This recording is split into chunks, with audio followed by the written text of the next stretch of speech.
আহকচোন আজি কলপাতত দিয়া মাছৰ চাটনিটো কলপাত অবিহনে কিদৰে বনাব পাৰি তাকে চাওঁ। এই সৰু সৰু মোৱা মাছ লৈছিলোঁ, এই মোৱা মাছখিনি তাতে দি দিছোঁ ডাইৰেক্ট কেৰাহীখনত দেই। এয়া নহৰু, এয়া জলকীয়া দি দিব, তেলো অকণমান সৰহকৈ দিব। ঢাকনাখন মাৰি গাপটো হাৱাটো ওলাব নোৱাৰিব লাগিব, এনেকৈ গাপ খোৱা ঢাকনা এখন দিব, এনেকৈ অলপ দি থৈ দিব। সেইখিনি উলিয়াই চাম, তাৰপৰা এয়াখিনি ভালধৰণে এবাৰ উলিয়াই দিব। আকৌ এবাৰ এয়া লৰাই চাইছোঁ, এবাৰ হৈ গ'ল। এবাৰ গেছটো বঢ়াই দিব, স্পীডত লৰাব নহ'লে লাগি ধৰিব, তেতিয়া পুৰা পুৰা গোন্ধটো ওলায়।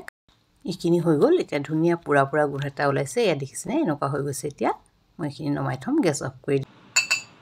তাৰপৰা আপোনালোকে যদি খাওঁ বুলি ভাবে এইদৰেও এনেকৈ খাব পাৰে। মই এই খুন্দনা বাইডাল লৈছোঁ সৰু, সেইডালে মই একদম লাহেকৈ দি বেছি জোৰ নিদিব। আপোনালোকে একদম গুড়ি কৰি দিলেও কৰিব পাৰে, মই কিন্তু নকৰোঁ গুড়ি, মই অলপ এনেকৈ থওঁ। শুকান মাছটো হ'লে একেবাৰে গুড়ি কৰি দিলে ভাল লাগে, এইটো মই একদম গুড়ি কৰিলে ভাল নাপাওঁ। জলকীয়া অকণ সৰহ দিব দেই, মই জলকীয়া দেখি জলকীয়া পূৰা ভাঙি দিছোঁ। এইয়া নেমু টেঙাটো দিম, এই নেমু টেঙাটো মেইন বস্তু আৰু দেই। চাব নিমখ যদি লাগে অকণমান নিমখ দিব। এইখিনি চাওকচোন, এটা মোৰ সুন্দৰ মাছৰ চাটনি ৰেডি হৈ গ'ল।